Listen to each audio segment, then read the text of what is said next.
பதவி சம்பந்தமான பிரச்சனைகள் எதுவா இருந்தாலும் இந்த ஒரு கோவிலுக்கு நீங்க வந்துட்டீங்கன்னா அது எல்லாமே சரியாயிடும் சொல்றாங்க. அது மட்டும் இல்லைங்க, இந்த கோவில்ல தான் பார்வதி தேவி தன்னோட கையாலேயே மணலால லிங்கம் பிடித்து வழிபட்டிருக்காங்க.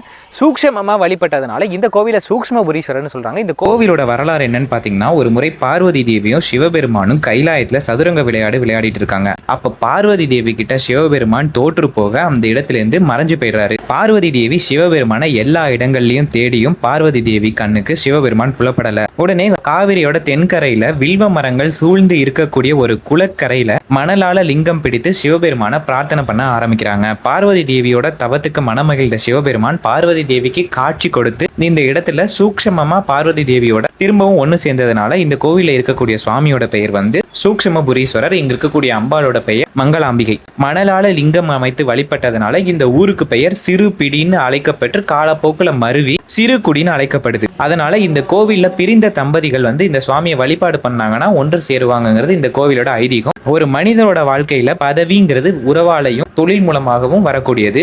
இந்த பதவிக்கு அதிபதி யாருன்னு பாத்தீங்கன்னா செவ்வாய் பகவான். இந்த கோவில்ல செவ்வாய் பகவான் மங்கள செவ்வாயாக காட்சி கொடுக்கறதுனால இந்த செவ்வாய் பகவானை நம்ம வழிபாடு பண்ணோம்னா இந்த 2 பதவி சம்பந்தமான பிரச்சனைகளுக்கும் இந்த கோவில் பரிகார தலமா விளங்குது. இந்த கோவில் எங்க இருக்குன்னு பாத்தீங்கன்னா திருவாரூர் மாவட்டம் குடவாசல் வட்டம் பூந்தோட்டத்துக்கு அருகில இருக்கக்கூடிய திருச்சிறுகுடி சூக்ஷ்மபுரீஸ்வரர் திருக்கோவில்.